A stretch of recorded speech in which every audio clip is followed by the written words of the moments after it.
আজি পুনৰ দুটা ধানৰ পেকেট দেখাবলৈ বিচাৰিছোঁ, চাব পাৰে আপোনালোকে। এইটো হৈছে ৰঞ্জিত ধানৰ গোটেই সেম, অলপ ইম্প্ৰুভ ভেৰাইটি, মানে ৰিচাৰ্জ কৰি বনোৱা, হাইব্ৰিড নহয়, ৰিচাৰ্জ কৰি বনোৱাৰ ইম্প্ৰুভ ভেৰাইটিৰ নিযুবিদু চিটছৰ ইন্দ্ৰাণী NP7061 বুলি কয়। এই ধানটো লাহেকৈ কৃষকে চিনি পাইছে, হাই প্ৰডাকশ্যন দিব পৰা এটা ধানৰ বীজ হয়, ঠিক ৰঞ্জিত ধানৰ গোটেই হয়। আৰু ইয়াৰ ধানবিলাকো ৰঞ্জিত ধানৰ গোটেই হয়, খালি প্ৰডাকশ্যন হাই হ'ব আৰু খাবলৈ ঠিক ৰঞ্জিত ধানৰ গোটেই। আৰু খেতি যদি আপোনালোকে এতিয়া মে' লাষ্টৰ পৰা আৰম্ভ কৰে, বাকী জেনেৰেল ৰঞ্জিত ধানতকৈ যেনেও 10-15 দিন আগতে কাটিব পৰা যায়। আৰু এইফালে যোনটো দেখিবলৈ পাইছে Tirupati seeds corporation TSC808 Sumana বুলি কয়। এই ধানটো ঠিক বাহাদুৰ ধানৰ গোটেই হয়। বাহাদুৰ ধানতকৈ মানে আপগ্ৰেড ভেৰাইটি, যেনেকৈ এইটো ৰঞ্জিত ধানতকৈ আপগ্ৰেড ভেৰাইটি, ৰিচাৰ্জ ভেৰাইটি। এইটো বাহাদুৰ ধানৰ ৰিচাৰ্জ ভেৰাইটি, ইম্প্ৰুভ তলত লিখা আছে। এই ধানটো মই যোৱা বছৰ দেখাইছিলোঁ, premium improve paddy seeds Sumana. এইটো ঠিক বাহাদুৰ ধানৰ গোটেই হ'ব। বাহাদুৰ ধান যেনেকুৱা ঠিক তেনেকুৱা, খালি প্ৰডাকশ্যন হাই হ'ব। জেনেৰেল বাহাদুৰ ধানতকৈ প্ৰডাকশ্যন বেছি। এইটোতো বহুত কৃষকে চিনি পালে, নিযুবিদু চিটছৰ ইন্দ্ৰাণী 7061। এইটো ঠিক ৰঞ্জিত ধানৰ গোটেই হয়, বহুতে ৰঞ্জিত ধান বুলিয়ে কয়। ছেইম ৰঞ্জিত ধানৰ গোটেই, খাবলৈ ৰঞ্জিত ধানৰ গোটেই।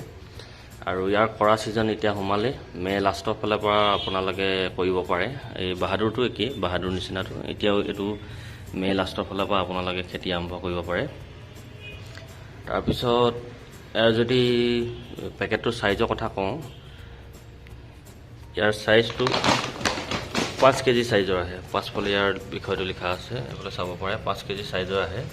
আৰু এই 5 কেজি চাইজটো মিনিমাম আপোনালোকে 1-1.5 বিঘা মাটিৰ ৰুব পৰাকৈ হৈ যাব। দামৰ কথা যদি ক'ব যাওঁ, এই 5 কেজি চাইজটো আপোনালোকৰ মাৰ্কেটত, বীজ ভাণ্ডাৰ দোকানবিলাকত 650,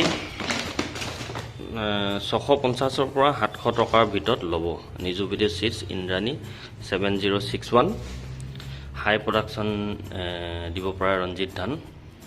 আৰু এইফালে বাহাদুৰ ধান, হাই প্ৰডাকশ্যন দিব পৰা বাহাদুৰ ধান। Tirupati seeds company TSC808 Sumana বুলি কয়। ইয়াৰো যদি চাইজৰ কথা ক'ব যাওঁ, ইয়াৰ বিষয়টো পিছফালে লিখা আছে, ইয়াত চাব পাৰে। ইয়াৰ চাইজটো 6 কেজি। ইয়াত আছিলে নিযুবিদুটোত আছিলে 5 কেজি, ইয়াত আছে 6 কেজি। এইটো আপোনালোকে 1-1.5 বিঘা মাটিৰ বাবে ৰুবলৈ পাৰিব। আৰু ইয়াৰ যদি দামৰ কথা ক'ব যাওঁ, 1800 লিখা আছে। এইটো মাৰ্কেটত আপোনালোকৰ 700, 750 এনেকুৱা ল'ব।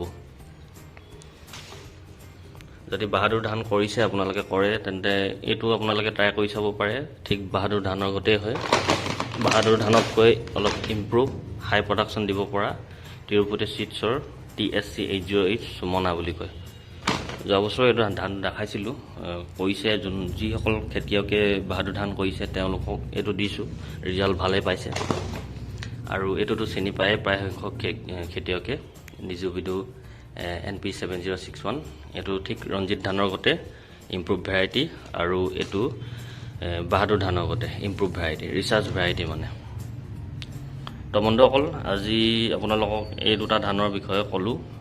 এটা হৈছে ৰঞ্জিত ধানৰ গোটেই নিযুবিদু চিডছৰ ইন্দ্ৰাণী NP7061, আনটো হৈছে বাহাদুৰ ধানটো গোটেই Tirupati seeds company TSC808 Sumana বুলি কয়।